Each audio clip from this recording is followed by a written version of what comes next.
in the fluoride water. Take all the vaccines. Drink out of the bisphenol A plastic. Just trust government. Do whatever it says.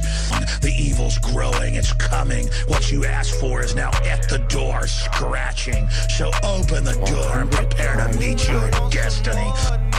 Going to the drip with the AP, yeah. Down on the water like a jet ski, yeah. I'm tryna fuck you in your bestie, yeah. Tryna be respectful, do not test me, yeah. Flood drip, go woo on a bitch. 5790, spit the coupe on my wrist. $multi-million, I'm a fool with the hits. Hop up in a lemon, drop the roof, show the tits.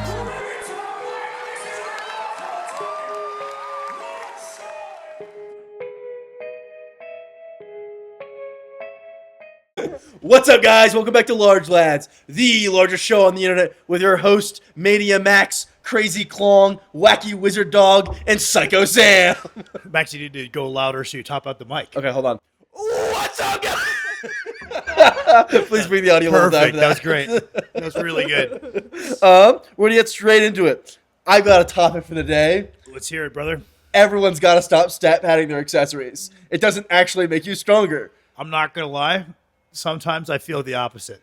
That it does make you stronger? I see power lifters, especially kind of really USAPL boy guys come in and do the exact same set of leg extensions every week for like months on end and could simply choose to just add a rep.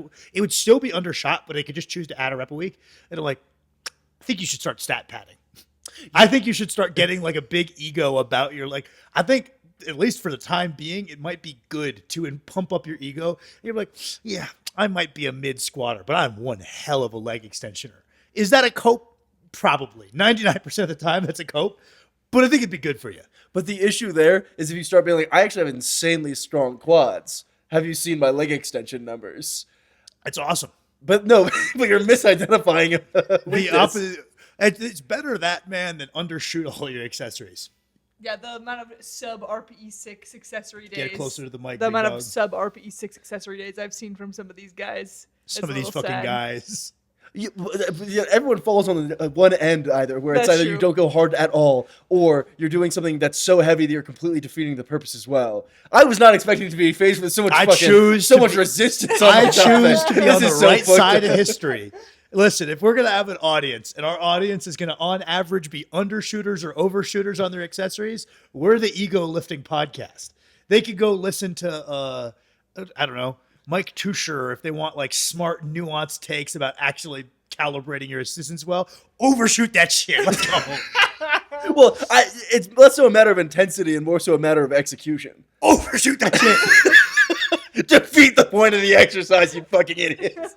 I don't know. Usually the guys that have like holy shit, I feel like it's most common with back exercises to just like, we all have lifters we coach that just are chronic back exercise stat patters where like ROM is shy, strict is never strict. And they're like, yeah, I've got a really That one's actually a net positive, I think. You end up with a strong back. Usually those guys, I always see they end up the same way where it's like, they do deadlift like a guy with a strong upper back, and they have no kind of ability to control their back on a bench press at all. But quads, you really defeat the whole purpose. Yes. You're getting nothing out of it. Yeah. The number, like, I actually have like crazy strong quads. It's like just a top end partial of a leg extension. It's like, damn, that sucks. You've been Yeah. wasted all because you are working hard. Like, a lot of the time, they are actually going nuclear, throwing 7 plates on there when they shouldn't be. Yeah. And it's like, yeah, but you're getting 0 out of that. The Yeah, leg extension's tough too, because I think even if you're getting close to 90 degrees, it's still way less useful than if you were to go like a little bit bigger ROM than 90 degrees. You know what I mean?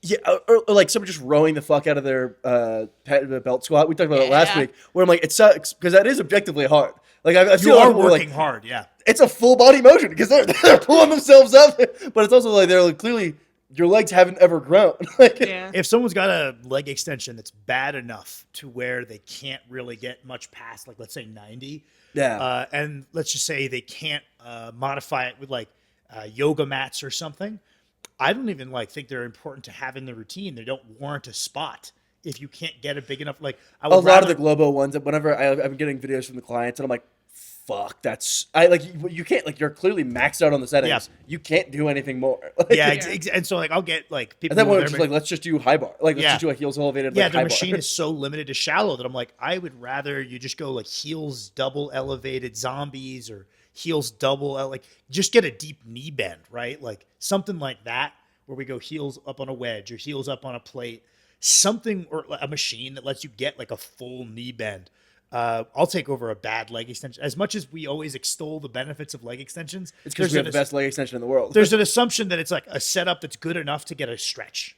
It's very funny because like many of my like leg extensions are actually essential to great strength, right? It really is just the slot of deep knee bend, and if you can't get that through a leg extension, then where it's like it's probably good for your tendons to be doing those, maybe. Yeah. But like, what an insane waste of an exercise slot! It's one of the only leg movements you're hitting per day. Yeah, but I think ego lifting back for the most part works. Yep. But usually if you're like a chronic like ROM lose guy, if you're a chronic like I cheat every rep kind of guy, the inclusion of like something with actually pausing in the shortened position and like, because usually those guys they're legitimately just from all raw effort and pride in it, they're very strong in a stretched position for their upper back and their lats. They don't got much in a squeeze. So it's like, if you can get them to be like, hey, this is a cool variation where we pause at the top, then it's like the ego lifting paid off for them. See, But the upper ego back, lift- it's like almost all of the people that I've met with the biggest upper backs are partial ROM cheaters. Like, it's almost like the people who are the most strict about their form / ROM don't have the biggest upper backs. It's always the guy who's just like, I'm going for 5 wheels next week, whether hell or high water, I'm getting it on the board. Triceps, another one. Holy shit, just to defeat the whole point of the exercise. That's where I was going with this, is we can go muscle by muscle. As you know, we have had many clients send us their tricep press downs and be like, dude, you're getting more lat out of this than tricep. It's like a universal. Like Hey everyone guys, does their. at the top of your tricep press downs, you should get your elbow as bent as it can possibly get, and then you can let your elbow roll forward, right? Because when we let our elbow roll forward, we get a little bit more kind of long head, and it's good. But if we come straight out to that position and we never achieve an acute elbow bend, it's here, then rock, not out here. This is not good triceps, by the way. It's so funny because I remember I'd like come to here, a little bit of here, and then I'd be like, awesome squeeze. Holy fuck, I'm getting all. Yeah, yours used to be I'm terrible. juicing these. Yeah, like I'm turning it on. And then I remember Sam like walked by. I was like, I'm Max, juicing. what are That's you- Max Sheether. You heard it. No, here. no. I still have one more meet to do before I'm allowed to. I remember Sam like walked by. I was like, dude, what are you doing? And I was like, I'm hitting my tricep pushdowns. And you were like, how long have you been doing them like that? And I was like, like 5 years.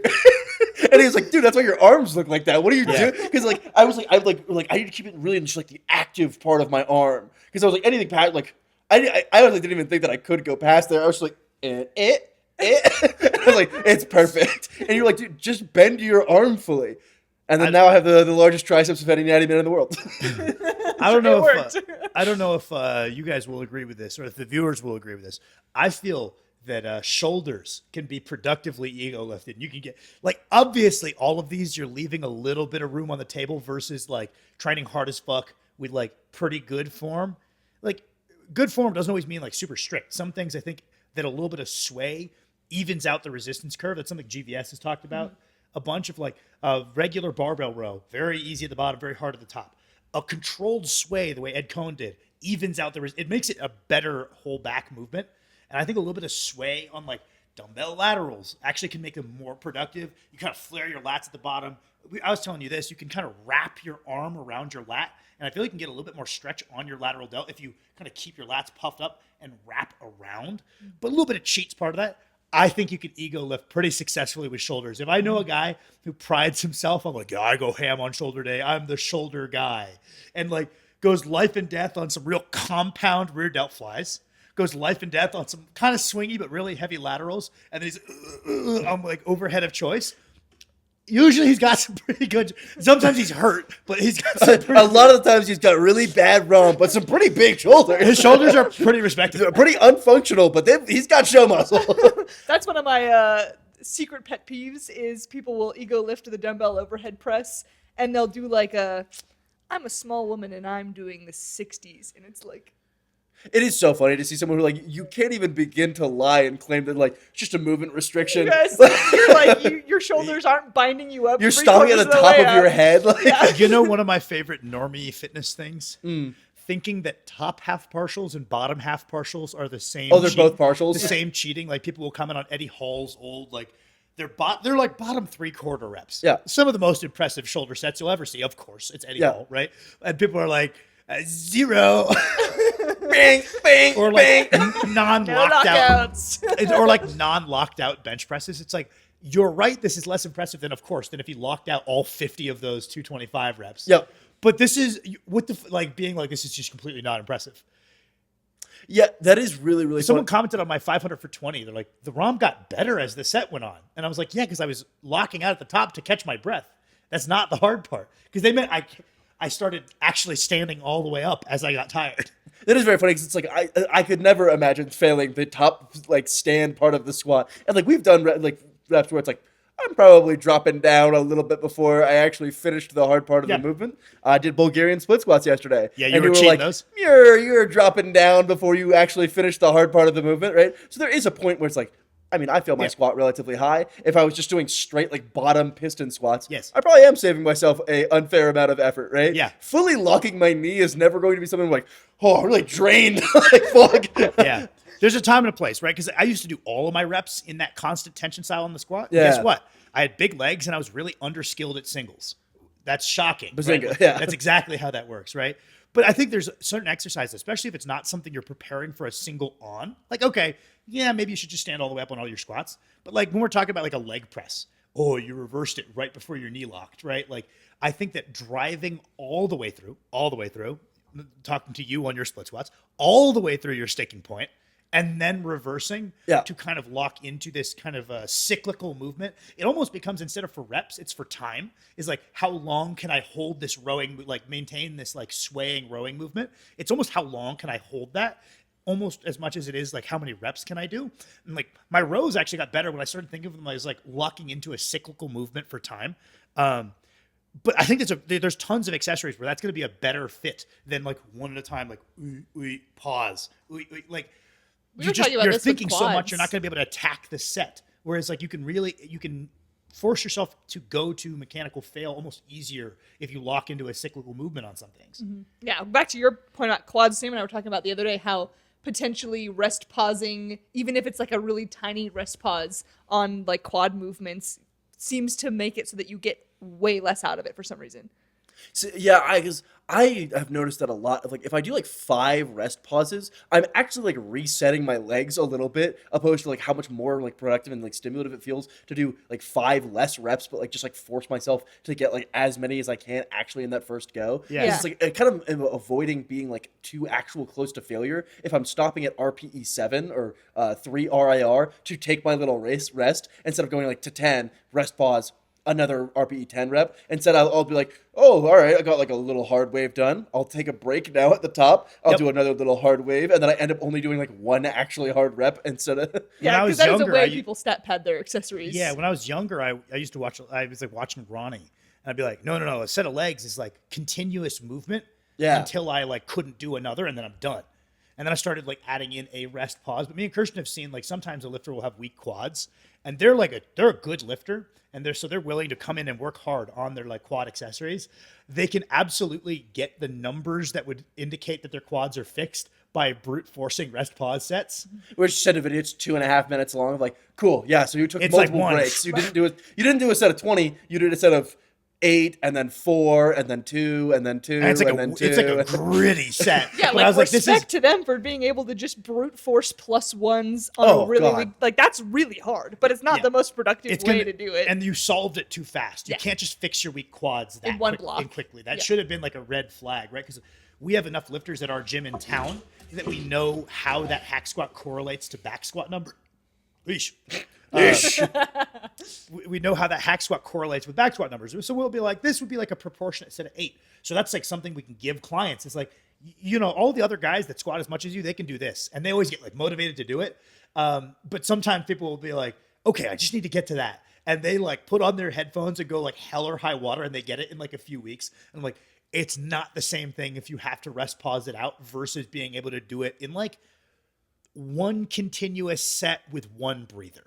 You know what I mean? I feel like that's almost the essence of my initial point of like against stat padding, right? It's like if something is like disproportionately strong, you probably are doing it wrong. Like when I was like, all right, my abs are weak, and then like in 3 weeks or something, like now my abs are strong, right? I was like, I caught up to Sam. I'm probably doing. I didn't actually like make 6 months worth of ab progress in 3 weeks. Yes. I probably just started finding the like, and if I just go less far and I take it out of my abs and just use my hip flexors, I can do 60 more pounds. If I defeat the whole purpose, it actually is way fucking easier. I feel like ego lifting chest, not great. At least in my opinion. It seems like dangerous. So much of my chest development came from being able to pull into a stretch position, pause, and drive out with power, and then doing that in a bunch of different versions with like flies and dumbbell presses and chest presses. And basically that was all of chest training for me, was like drive into this, pull yourself into this tight, big stretch, pause, drive out.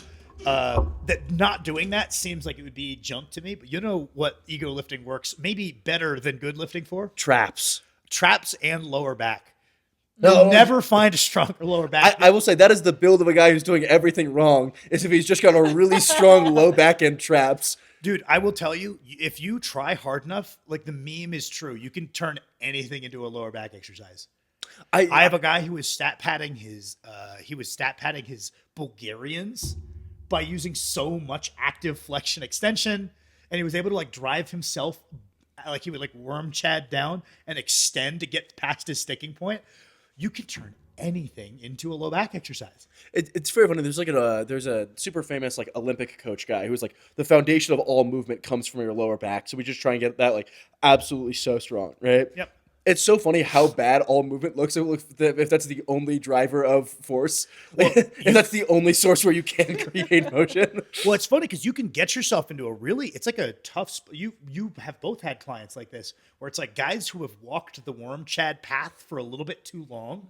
Man, that's a tough fix. It's of course it's fixable, but like anytime they start getting, like their quads are so far behind, and anytime they start getting near failure, they just resort to like active spinal flexion extension, because like they discovered that they could do it and they built up a tolerance, and they're kind of proud of it because everybody on the internet's adamant they're going to hurt their back. And guess what? They haven't hurt their back because they developed the shit out of like their rounding.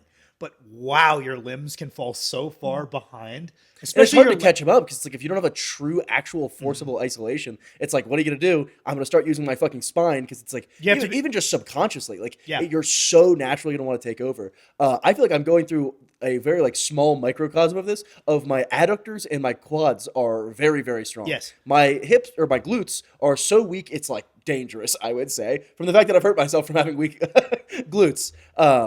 But every time we go to do a glute motion, I can just fucking I can fix it with one of the surrounding motions, and then it just becomes that motion. Yeah. Like the first week we did dumbbell RDLs, I was like, man, I got a crazy hamstring pop. And Sam was like, yep, you did those wrong, man. And so we had to be like, I have to like really force myself to like try and get as much out of whatever the surrounding muscle group is. But at least you like being technical. Yeah. Like you like that stuff. I feel like the guys who walked the worm Chad path got the worm Chad path because they love like, it's their greatest blessing is they love brain off, go crazy lifting. But then you're like, hey, I love man, the idea of the worm Chad subclass, by the way. It's a subclass. The subclass of lifter worm Chad. It is. It's a real thing, right? And it's like, I would say that like Pete Rubish back in the day was like the highest worm Chad subclass. Like you saw his high bar squat. 765 worm Chad, and somehow worm Chad high bar squat.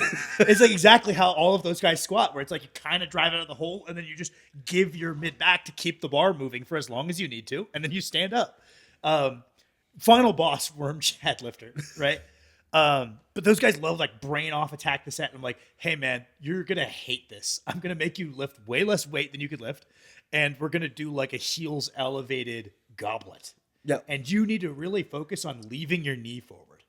Yeah, especially like if coil up all like of the success you found is from A to B lifting of like, if I just get better at moving from here to here, I will be stronger. You're just and A, like, exactly. It's A to B stuff. If you don't aid it, like you have to like do this in your mind. And if you don't do it in your mind, you defeat the whole purpose. Like, yeah. It's so interesting because you can walk down that route and it's like your flexibility in your lower body is pretty poor. So there's a lot of stretching to where like, okay, if we're going to not create that movement at our mid back, where are we going to create it? From our hips and our knees and our ankles. And so those need to be able to bend. And it's like, I think people get too negative where they're like, I fucked up. No use in thinking about that. you already have the erectors to deadlift like 100 pounds more than you deadlift. You know, your torso is strong as fuck. You just have to think of it as like, okay, cool. I now have a strong torso. I need to get my limbs up to par type of deal. I built up one of the attributes. It's, it's not like a negative, like selling something. Strength is never a weakness. Shout out to old Mark Bell. That's so funny. I was gonna say shout out Mark Bell, and then you say no, I'm just kidding. Shout out to 2016 Mark Bell. Shut up, fat Mark Bell. Yes, yeah, exactly. Yeah, there we go. Mark Bell, back when I thought he was a fellow bald man. Yeah, but I used to be like strong in the hamstrings, right? Yeah. And we were just this week talking about like never go to zero, right? Never It's give not, up it's not on a the bad thing that my hamstrings were really strong. It was bad that everything else around it was weak. Yes. And so it's like there's no reason to be like, cool, I'm gonna stop training hamstrings because like those are too strong. They're not too strong. It's a great thing that that's strong, right? I don't need to bring my hamstring strength down to you don't need to go to become a zero. holistic lifter, right? Like I just probably need to like let's baseline that as much as we can. Yeah. Because I remember like whenever I had like a massive strength that like lopsidedness, right? Of, Yeah. Like there was a point where I was like, my hamstrings are probably so much stronger than every other thing on my backside that it's like bad, right? Mm-hmm. And I was like, I should make them weaker. And that's such a stupid way to think about it because it's like, why would I regress something that I had worked very hard That's for a very year to rare build? use case. Yeah. You and I talked about there's a time and a place where a guy has gotten his shoulders so strong that he takes over every press with his shoulders. And a shoulder dominant bench press, in my opinion, will almost always be beaten out by a pec dominant bench press. You can argue with me all you want. It's just my opinion. And there's the guys who got their shoulders so strong where it's like, we might fuck off with training your shoulders for a little bit to teach you how to bench in more of a chest dominant fashion and actually open up here and not just kind of shelter with your shoulders. But even then, like, let's just say they're like you, right? Like their shoulders put on strength easier than other parts of their body. Yeah. Drop it to one set a week. That's what we did for me, and it was awesome. Those guys can tick forward on like 1 to 2 work sets sometimes. At the very least, they'll maintain, right? It's like we were talking about this the other day, but if you go to 0 sets for your strength, it will become a weakness weirdly quickly. Just put it on like a 1 to 2 tough, good set progression and like let it be a strength. Like Smaev was talking about this, where he was like, this is, I think, what was cool about the physiques back in the day was everybody trained everything. Like, don't not train anything. And this kind of, Kirsten's talked about this a lot because she doesn't like that kind of homogeneity that competitive bodybuilding breeds, where people like stop training their strengths so they can focus on the weakness. And so everybody kind of converges to a similar physique. Yeah. But if we allocate similarly everything, and you just let your dominant body part be dominant, you get a cool, unique physique. Like Arnold was the I'm the leg guy. Platz was the leg guy. You know, it's not that he wasn't training the other muscles on the same frequency. It's just that he let them be dominant. And like Arnold was the bicep and chest guy. And it's like, it's not like he was doing that much more work for them than like other body parts. It's that he let them be dominant. And sometimes you can even lean into that, which I was like, yeah, let your strengths be strengths from a strength training perspective too. Being a strong hamstring guy is good. It's being a weak quad guy that's a problem. You know? Well, like you're just a strong guy now if you get your quad strong instead of just like, well, now I'm a medium guy because I've regressed. Yeah, and as much as we rag on specialists, because I do think working on everything is cool. It doesn't mean I think that working on everything is cool. I don't think like true specializing your strength, I think that's kind of lame. You know, if you're like, I'm good at bench, I'm not good at squat. Well, you can continue work on your bench, and maybe you could put a little extra emphasis on it. But you should still be trying to figure out how to squat. Like, I don't know. I just think that's cool. But I also think periods of like leaning into your strengths, like we're gonna have you do after your meet, like a big overhead phase. Where it's like, is that important? No, it's the lift that comes the easiest to you. But maybe we lean into that for like every now and then and do something fucking cool that like makes you stand out as a unique lifter, rather than like, well, I got to back off of my strengths and only I've got my some weaknesses. awesome delusions on what I can get to on it. Yes, Max has insane self-belief on what he will get to in a single block of strict pressing. Yeah, we'll see. Maybe I will be humbled, but You're gonna hurt your lower back. That is actually the most likely one. I just pinch my lower back from arching too much, trying to force my awesome 200 kilo attacks.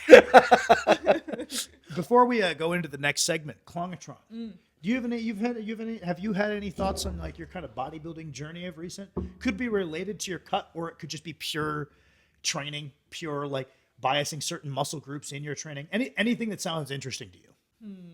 I think you've been doing this more than I have, but the TNF schizo method of just walking around all the time to Just try to constantly boost your pacing. steps, really good strategy. Yeah. I feel like it's so underrated, movement and steps in terms of trying to lose weight instead of cutting food, especially from like a strength training perspective, especially seeing with my athletes, a lot of them obviously going into summer. So I have a lot of guys that are just cutting for summertime. But I feel like that getting the steps in as a way to drive weight loss is so much better because then you're not coming in under fueled to sessions. I feel like that was like your perspective on this with your cut. That was like, I was like, this is such a distilled version. It's like some people say just get it out of the way, go fast. Some people say go low and slow. And you were just like, there is a certain quantity of food that I need to eat or my training will be bad. Yeah. And so I'm willing to drop my calories as long as I stay above that number.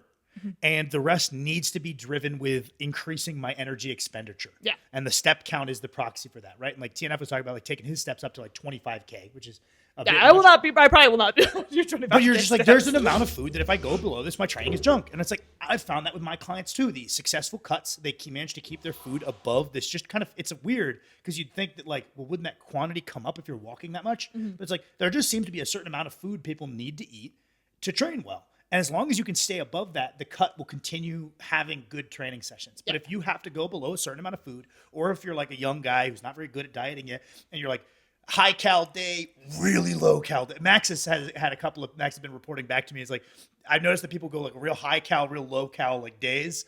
Man, those are the guys that have a really tough time with like consistent gym performance versus, steady, just eat the amount you need to eat. I've also been running a bit of a high carb experiment where I bump my carbs up, and that's been really good. I just had more energy.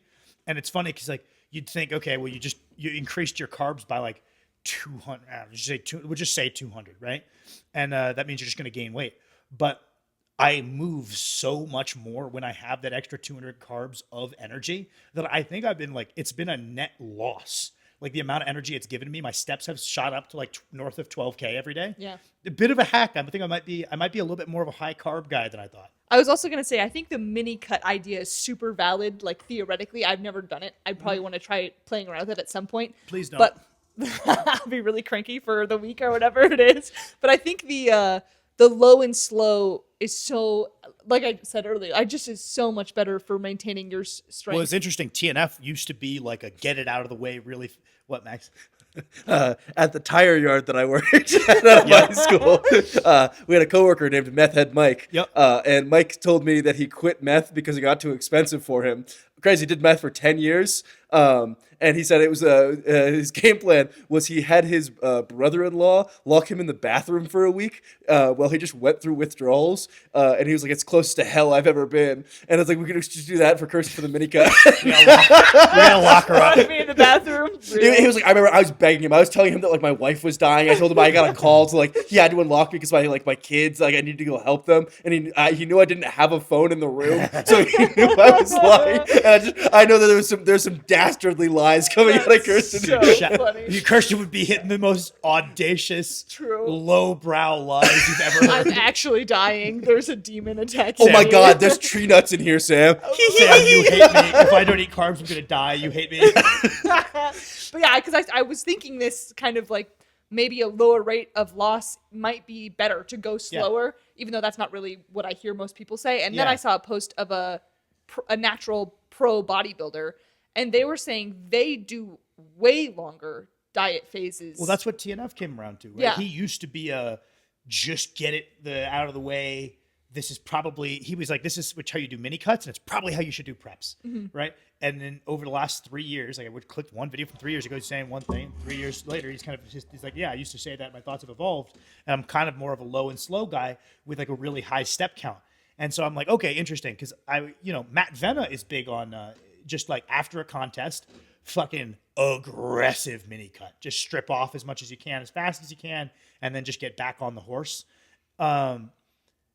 But it's funny because it's been such a mixed bag for my clients. Some guys like the low and slow, their training is just shit for a long time. And so it's like, if your training is going to be junk for a long time, just fucking go it the fast go way. fast. This is junk. Just cut it This off is and shit. start the rebuild Yeah. sooner. This is junk, right? Versus some guys where it's like their training is so quality during the low and slow that like I wouldn't have even known they were cutting. I just would have thought like, okay, they got a little bit more advanced, they're probably slow down a little, but they're still ticking forward. And so I'm like, that was awesome. That went really well. Yeah. And so it does seem to still vary from person to person. I haven't been able to parse like what the commonalities in like who does better on what. But I think your point, we talked about this a while ago, but your point of letting your training guide what you're doing Well, exactly. with your food, If even with like even in like if you're not a competitive bodybuilder, if you're competitive, obviously listen to your coach. But if you're kind of a like me and you just like bodybuilding, then if especially if you're natural, you should be trying to preserve your strength almost at all costs, right? That is what is telling you that you're not losing muscle. Yeah. And as a natty, especially a natty woman,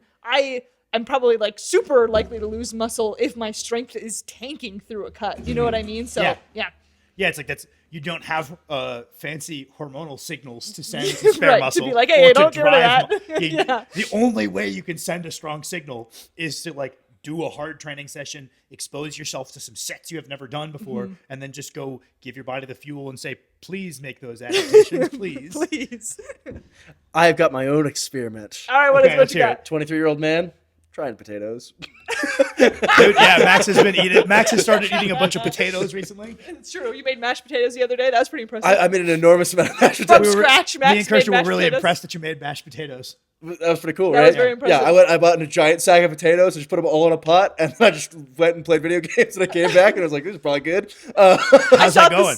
What? How's it going? I'm gonna be honest. I've been eating beef and rice for 9 years straight. Yep. Ooh, one of my worst burnouts I've had yet. Because I'll have phases of being like, "This is awesome. It's going straight to the muscles," and then being like, "Oh, this is maggots and slop that I'm chewing through." And I was big. I'm like, dude, this beef and rice sucks ass right now. So I was like, I've got to do something to change it up. And so I was like, fuck it, I'll just go try potatoes. It's good. I definitely was adding a little, like, I did not do the math on how to equate my potatoes to rice and calories. And I was just like eyeballing what I spiritually felt was roughly the equivalent. And I was overshooting the amount of potato because I was like, fuck, dude, I feel so goddamn full. That seemed like that was a really big meal. Well, potatoes are also higher satiety, to be fair.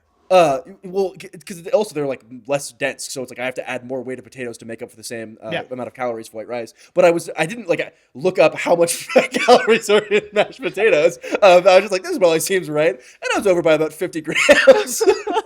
Because I saw the sack of potatoes on the table and I was like, oh, Nina must be making some fun recipe. I did not in a million years expect you were going to make Max was anything cooking. out of it. Yeah, it takes a deep, dark depression of hating beef and rice to force me to change even the smallest variable. Yeah, I had to mix mine up too. Like I started eating. There's these fries. They're Alexia is the brand, I think. They're low fat. They're only like 4 grams of fat per serving, so they fit my macros pretty well. And more importantly, they don't fuck up my digestion because the fat's so low. And so I switched my last meal to like the carbs are just fries and ketchup.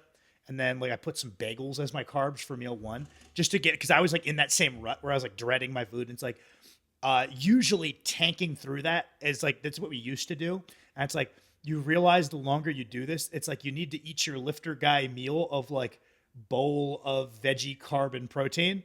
But you can mix it up to avoid the burnout and let that fade away quicker. Tanking it just isn't the move. It's the same thing when I don't know if this happens to you very much, but if your appetite goes like super south, like out of nowhere, it just goes like, I've been telling my guys, don't force feed it too hard. Ooh, specific meals too. Just give up. Just give up on the meal. That's like one of the that was one of the biggest things I've like found was when I was like trying to push my body weight up, and I for the first time in my life had a hard time doing that. I remember I was like, it's like dedication to city. Like I just like watch a Jay Cutler video and be like this is what fucking raw intensity is. It's just me slowly chewing my fucking unseasoned beef slop, and then I wouldn't be able to eat for like the rest of the day because I fucking choked down when it the fucks extra up your digestions too to have to eat something you don't want to eat like that. Like I think that the stress of that makes your digestion go to shit. But I've been having my guys, I'm like, if you get to that point, give yourself a quarter of your normal meal and just eat it and move on with your day. And then eat it. And once you start wanting more, start building those meals back up, but just rebuild your hunger. Just start like, give yourself these tiny layup quantities. Don't eat nothing. Maintain your usual frequency, but drop the quantity way back. Your training will be fine. We've been eating, you've been eating if you're doing this. To where your appetite's tanked. You got some spare fuel on you for a couple of days. Your training will be fine. And just ramp it back up as your appetite comes back. And instead of just tanking and forcing, it'll come back so much faster and you could just kind of pick up where you left off. I had a dig deep moment last night. We had a tough leg day yesterday. Dude, we went fucking crazy. That was a hard session. When we got back and buys today, 3rd day training in a row. And so I'm like, this is one of those times where it's like, if you can put yourself in a spot where you need to recover, because you're like, I got to fucking hit it again tomorrow. That's where your best gains are made. Where you're like, it's not just a choice to be on top of your recovery. I should probably recover. It's like, I'm going to die tomorrow if I don't. Exactly. Like, if I'm thinking, if Max doesn't recover if Max goes to bed too late and Max doesn't eat adequately, I'm going to bury him tomorrow. That's my plan. I'm going to make Max overtrain. He'd better go eat. And so I'm like, I better go eat. So I gave myself this big plate of like beef and my fries and carrots, right? And I ate it in the dumbest order possible where I'm like, ooh, tasty fries. I saw you eat the fries first, and I was like, oh, he's fucked. This is a mistake he's fucked. Kirsten's made hundreds And of times. You can't go by tastiest order. You have to go least tastiest. And the beef was tastiest. terrible, by the way. The beef was not good. It was really bad. Brutal. It was really, really bad. It was like a roast, and it was not a good roast.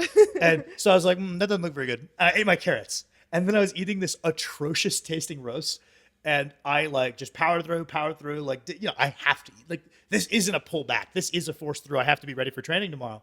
And the last bite got me like to a level of pukey I haven't been in years, to where I had to just sit there with my eyes closed and like do weird breathing exercises and be like, it would be so easy to get up right now, walk over to the bathroom and puke, and I would feel better. And I refused to do that. And I was like, this is my battle. This is my war. I am the greatest warrior there is. I just went ahead and had a burger with my girlfriend. I have to be ready for biceps tomorrow. And like, it was like 5 minutes of like one of the worst feelings I've had in a while. It felt so bad. It'd be so easy to throw up and like tap out. But I'm like, I need these nutrients right now, and I don't want to have to go cook more protein right now. Well, I used to, when he would do this, I used to be like, oh my God, are you okay? Are you okay? And now I know to just sit silently so that I don't interrupt his process of focus. I have like a method. Sam has, dude, you have the most claim to like a guy who really has walked the walk in terms of forcing it. Because I remember you would send me like a photo of your like throw up on the sidewalk by your dining hall. I'd be like, one, fuck you, don't send me that. And two, and then you'd send me like you with another bowl like 10 minutes later. And I was like, that's crazy. If you throw up, you have to go replace the food. Yeah, from the photo, it looked like you got rid of the whole meal. So For like naturally fat guys, right? Like, I get it. That's probably not true. Just who cares? Just go to bed, right? Yeah. But like, I've had to work very hard to get my body weight up to where it's at now. Naturally skinny guys, you got to go eat again. Yeah, I remember when I hit fucking shit 270. sucks. Cry about everybody's like, Sam, I just like I need advice for bulking up, right? I've been throwing up. Like, you're asking the worst guy. I have zero sympathy for you. Keep going, brother. Just go fucking eat again. You pussy. gotta drop the like pseudo meditation style how to not throw up tutorial. I have a method. Like, when I get to that, like, I can usually stop it if I'm willing to just deal with. It's like, it's just a horrible feeling, and I just sit there and like do like weird breathing things, and like I'm like, Kirsten, don't talk to me right now. It's very funny. I remember my first 800-pound stiff bar. I was really excited, so I woke up early and then tried to force 2 meals and then threw up all over our front hallway. And then I went to the gym and pulled 800. We'll go to the next topic. Yeah. That was a look of great confusion. I had my co-hosts look at me like they were scared. Coolest top end feet. Me and Sam were talking about. You know, it's a little bit cringe to talk This about. guy loves feet. Coolest feet. Who has the coolest feet? Yo, top 3 feats in lifting. My wonderful wife. Yeah, I was gonna say I was gonna other make a joke, answer. and my girl would beat the fuck out of me. Sam and I were talking about like lifetime goals. Probably not the best idea a lot of the times, but also just like having things like that would be cool. Yeah. If I could do this, that would be cool. Wow, the 1,000-pound deadlift. If I could do that, that would be. That's cool. the only one I feel tremendously strongly about, is especially because benching came easier. I've got short arms, so benching like just feels fantastic. I've been getting back into benching with you. I'm already kicking your ass. I'm doing feet up too. But because of that, I always have felt like if I can deadlift 1,000 with my leverages, I'm a strong boy. Yeah, I don't. People are think- gonna have to acknowledge that guy, shitty gym lifter. He was a strong boy. Yeah, you definitely would have by far the worst leverages I've ever seen of someone pulling over 9. Chris Van Wyck or Chris Van der Linde, the big chunky South African guy. Cooked, As bad as you? cooked leverages. Really? Yeah, atrocious. Fuck. Very impressive. That guy. Oh, speaking of strong boy, I think it's assume Chris Van der Linde. 300 kilo bench is somewhere in your. Van that would Wyck be was cool the guy lift. who slapped Jeff Nippert. He's a 1,000-pound raw deadlifter. He did tear his pec at the Arnold cage once. Oh, Yeah. Collier, what are lifts that come to your mind? You go, that would be cool. You see, I'm Don't trying do this very to her. hard to be not Don't- straight Oh, wait. build, But I will say for a bodybuilding answer, Yeah, absolutely. I feel like there's 20-inch such arms. a difference. Natty, that women, would 20-inch that would be fucking great. Yeah. I feel like for a strength set, for a clear, like a straightforward answer, I feel like doing like some above 3 plate clean sets of RDLs, super cool. That is sick. Every time I've seen like a woman do that on Instagram, I'm like, fuck, that's fucking crazy. I think I saw Meg Sylvester do a 4-plate set Yep. of RDLs, which I was like, holy fuck, that's crazy. I also just imagined Kirsten in 10 years and you just look exactly identical but with 20-inch arms. Kirsten's been starting to run a little bit of a bicep specialization phase. True. Where she's been including like a little bit of extra frequency on the old biceps. True. How long before you have an arm day? We'll see. Okay. We'll see. I definitely am going to do an actual bicep specialization phase at some point here in the near future. But my other answer was going to be when you see 1 plate barbell curl. that's good. That would be insane. Sam just keeps throwing out more and more strength things that what would be I was awesome. gonna say is I feel like the gist of it with bodybuilding sessions is the further into your session you are that you're hitting some insane weight, the more impressive it is. Where it's like, oh, I can match this bodybuilder's one set on this one exercise if I put it first in my session and they have it last in their like 5 exercise leg day with like 5 different brutal heavy machines. I feel like having a day where you're doing a bunch of different exercises that are really heavy and all of them have a shit ton of plates on the machine, that's sick. Well, yeah, because you see, like, That is, I feel like such a cool aspiration. Like, I want a holistic, cool upper back day. Yeah. I've never had like a X day for like a muscle group because I've been so like powerlifting pilled of like every day is squat day, bench day, or deadlift day. Even though I call it leg day, it's still squat day to me, Yep. like, Right. to some extent, right? And because I'm Sam's training lackey TM, I follow him around and go, "Yes, sir." I pull your plates on the bar. I actually have like true like we have an upper back day now, right? And it's maybe like it's pretty cool to have like a holistically cool, like especially because we were talking about doing a YouTube video for the upper back day. And I was like, oh fuck. We have to make it actually cool now. Like, we have to get to a point where every single thing we're doing is at least, like, moderately respectable. And it's not just, like, 2 cool exercises and then some, like, weird twink rate. Right, dinky weights at the end or yeah. whatever. Yeah, definitely. I feel like that's cool to have, like, a big session that's big on everything. well, you'll be really present. I think you'll be, because we run like more of a volume-centric 4 weeks, where it's like about building work across sets. And then, even on these like upper back days, we're running more of like a volume accumulation 4 weeks, and then we're running more of a heavier 4 weeks where it's like about big single set expressions. I think you're going to be really happy with what the single set expression phase looks like on each of these sessions when it's like one weighted heavy set of chins, then some back offs to keep the volume in, and then one big set of rows. I think you're going to be pleasantly surprised with how much weight you're going to come out of this volume phase lifting.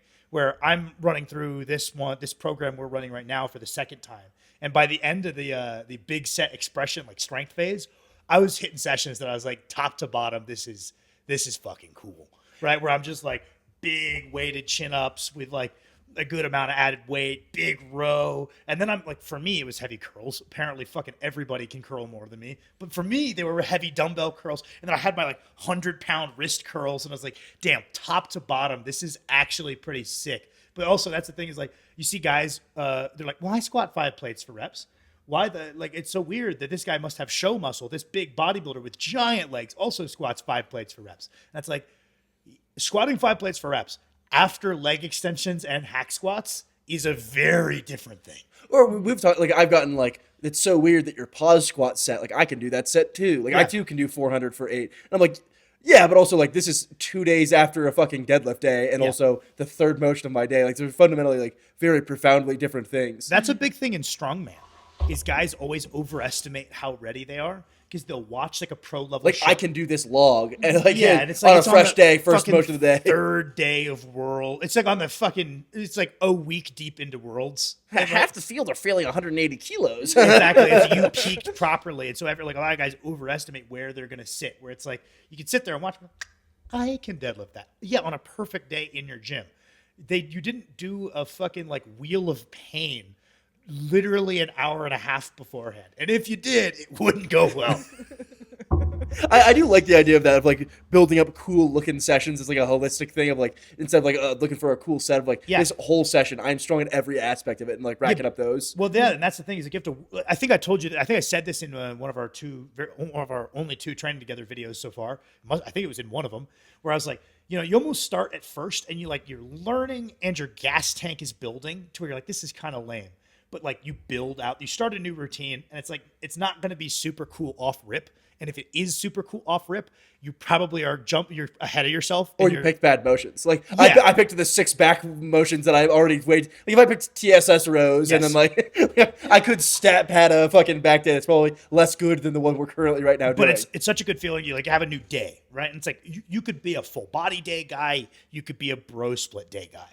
You write yourself a new day, and then you work that day for like 2-3 months, and it's like, oh, this is like a 2-3 months level developed session where your gas tank and your pacing is good, and the amount of volume you're handling looks stout. And like, you know, if someone tried to join you on this day, you're like, I've been building this out for a few months. I'll bury you at this specific session.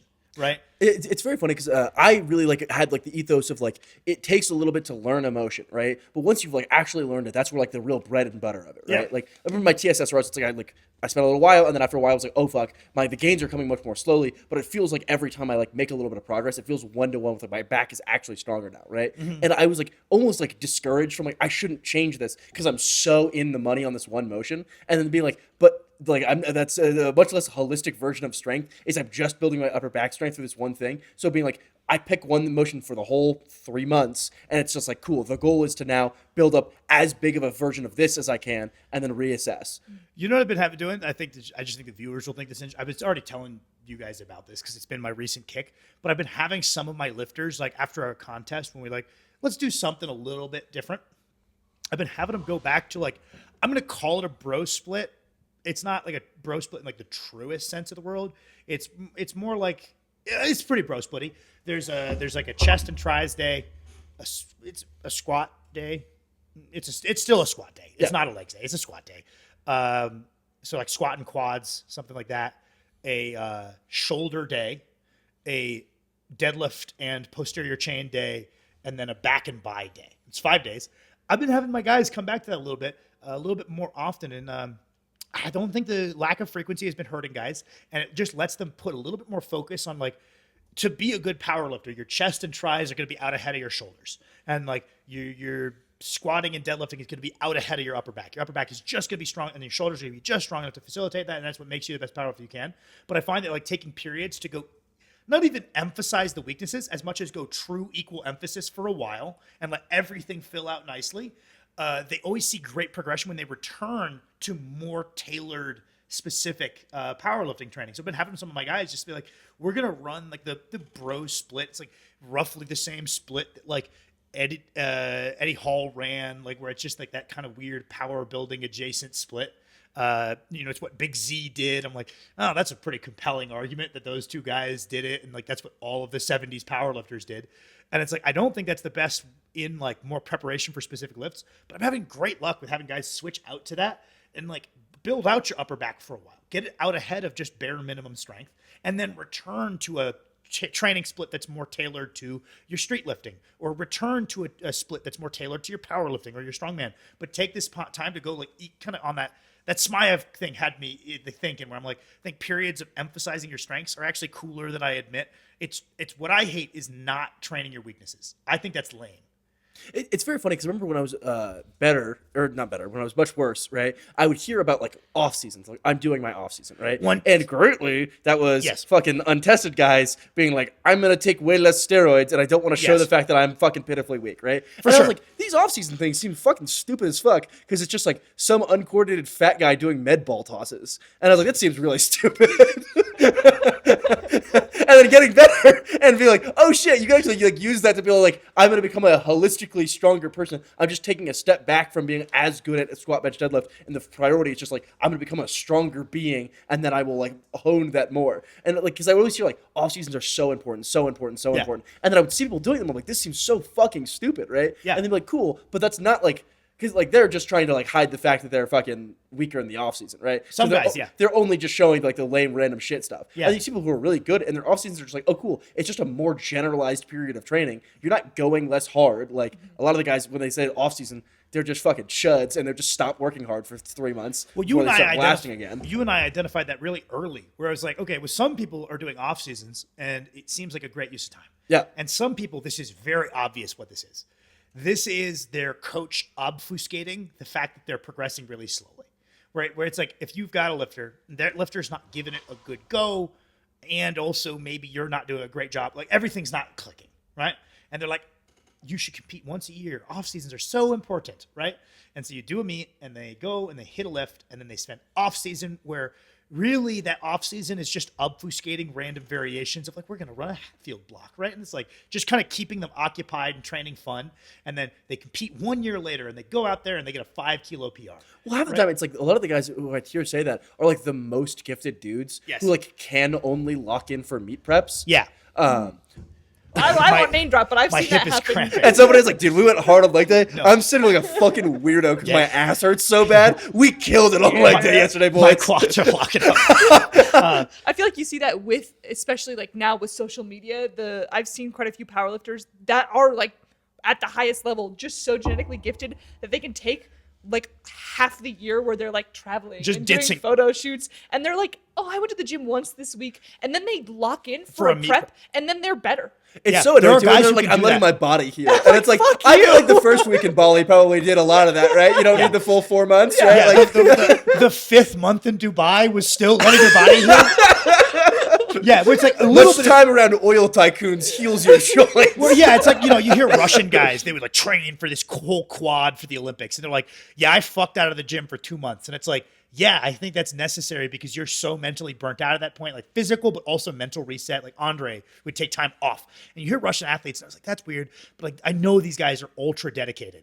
Why not get right back in the gym? I'm like, oh, I get it. You need to have built-in ways to avoid burnout and keep mental freshness. And sometimes you become blind to all the errors you're making. And when you spend a little bit of time away or you spend time doing something else, you come back and those errors are so obvious. You're like, oh, I was just deadlifting like a fucking idiot. Well, there's the And fucking time away Milanichev from it. interview where he's talking. He's just like, I don't do anything, right? Yeah. And it's just like for the last, I think he says 8 weeks of meet prep, I won't see my friends. I would never go out to the movies. Like all I do is wake up and I think about training from start to finish. It's Yeah. like, fuck, that dude was pretty goddamn good at lifting. Yeah. I don't think that was a bad idea, but I also get that it's like you can't constantly be doing that. And everyone would be like, why wouldn't you just be locked in all the time? And it's like, fucking, you don't know what that means. Like, I don't know. So, like, because I truly believe that Milanichev was doing literally nothing except like being a sole entity Yes. focused towards his training sessions Yes. and everything he could possibly do, right? You can't just continuously do that for a year. And so it's like you should rather Or you structure. can, but it gets worse. Like your ability to like you and I were saying, we're pretty good at like when we're over fatigued, right? We're really thorough with warming up and hydrating. And usually when we're over fatigued, we don't get hurt and we can kind of keep the ball rolling. And we're still always going to train. That's just kind of baked into what we do because we've been doing it since we were children, right? It's like, that's going to happen no matter what. It manifests as an inability to focus. Like you can't focus on your next session It's less anymore. productive. You're Like, so cloudy yeah. that it's less productive. Like you could stay dialed to where all of your energy You could be is. doing all of the steps, but it's like Yes. it just like that autopilot becomes way less effective. Yeah. Whereas like because I tried to like be like I'm fucking turbo locked in for I went back to back meet preps. Bazinga didn't go that well. Yeah, dumb And- idea. and Yeah. it's like by the I end of- should have vetoed that, by the way. That was a little bit on me as well. We I have should. to- That was That so was a obvious. good note to self. There's like we have to do a block in between. Yes. Like we just like I can't do a back to back meet prep. Yep.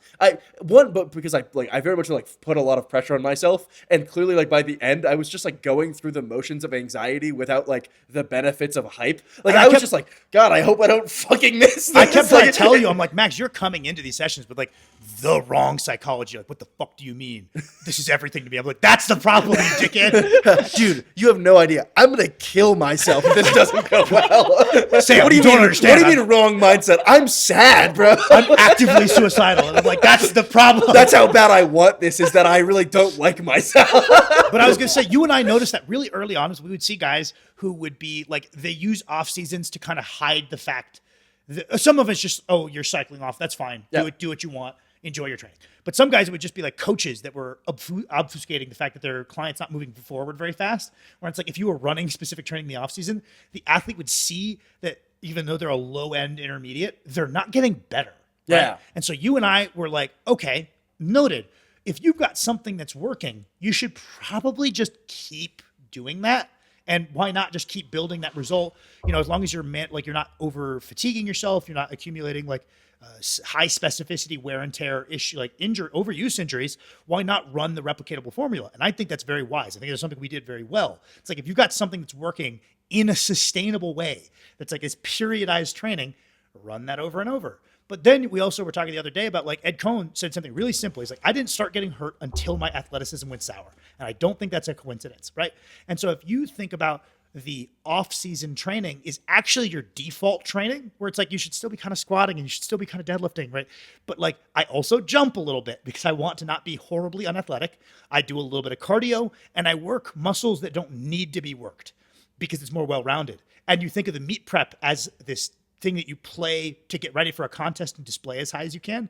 It's not that the meet prep is the default and the whole off season is like, we're going to mix it up with some zany athlete stuff. It's like, I do a little bit of zany athlete stuff year round. And then maybe I pull that shit back for 10 weeks to really get ready for a meet. And it's like, oh, that makes way more sense. But like people who go way too general, and it's like, if you should be getting better at squatting, what the fuck are you doing not squatting in the off season, right? Well, Like half the time it's not even general. It's just not working hard. Like, Yes. it's just like, by that I mean I'm gonna do like these like weird like hip plane and then I leave. Which like Yes. it's like if you're horribly injured, of course, like just do your rehab. You don't need course. to like constantly be forcing hard work. But also like how often where it's like, why the fuck are you not like you don't need to be hitting low bar squats year round for sure, right? Like you're not gonna hit any form of squat. A Like 3x5, you don't even a have a leg day. Like, Can I tell you the biggest problem with that? Is they won't look for consistent landmarks where it's like, okay, let's say you're someone you're like me, you hate low bar and it beats the fuck out of you, right? Yep. You got big pecs. I like to think that's the problem, right? And it's like low bar's doing some pitiful damage that it could pecs. never do to a measly 500 bencher. But if you have benched a shitty gym 600, it's beating the fuck out of you. different leagues. Right? Or like Justin, my guy, right? 800-pound squatter. His bench is his worst lift. Yep. And he does get some wear and tear on his arms from the low bar. And we're like, to be competitive, we really need to keep. So every off season, we switch from like low bar is for 2 blocks before each contest. Because I don't want just 1 block, Yep. but 2 blocks. The rest of the year, we're running a similar 12-week structure, but looking at his SSB 1RM. Yeah. So we're still trying to get better at heavy singles on squats because that's what the active sport is, but we do it in a little bit different manner. But some coaches will run a different variation every time, and it's like, how the fuck do you know what's working and what isn't working, and how do you build notes? If this time we're on a camber, this time we're on this. And it's like, we know SSB spares his arms, and we know it correlates really well with his squat. So it's like, we need to end every offseason with a bigger SSB than the last. Cool. That's a not forcing specificity in a way that can still be benchmarked and progressed, right? And like, I don't know. It's one of those things where it's like super lame to just say, the answer is in the middle. But it's like, I saw some guys who never run any more general periods of training. It's like, do a couple of fucking box jumps in the offseason. I do think that like, if you're a naturally athletic guy and then you just do nothing but lifting, when your athleticism goes sour, tends to be when you start getting hurt. So let's try to not let it go sour. You don't need to be getting like ultra athletic. And I was telling you, if like you have a sport that you played as a kid that kind of still has your heart, do like a downscaled version of that most of the year and then pull that out, right? Like Dennis Cornelius would always do like these weird football footwork drills. Yeah. Very durable lifter his whole career. He would just kind of go out there and he would do some sprints and he would pull those out when he was preparing for a meet. It's not that he would add them in outside, it's that he would pull them out. It's funny because we would always see him like, what the fuck is he doing, right? Yeah. And then it was just like, oh, it's just like a part of like his offseason, just going and doing a bunch of football drills on his rest days, 3 days a week. Like, That's part of his more holistic training that becomes more specific, 10, 20 weeks out, right?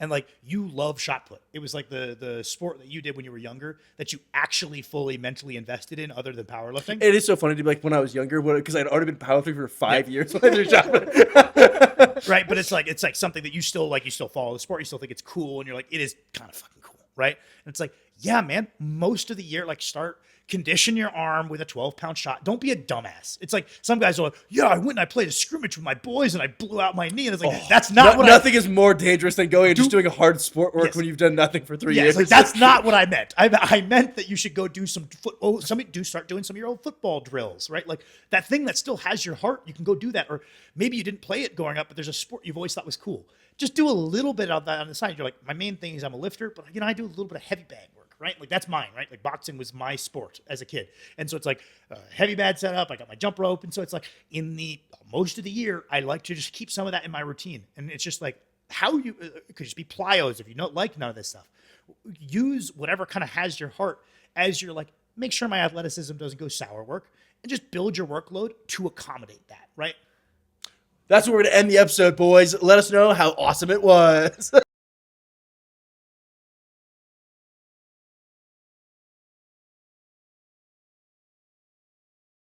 Thank you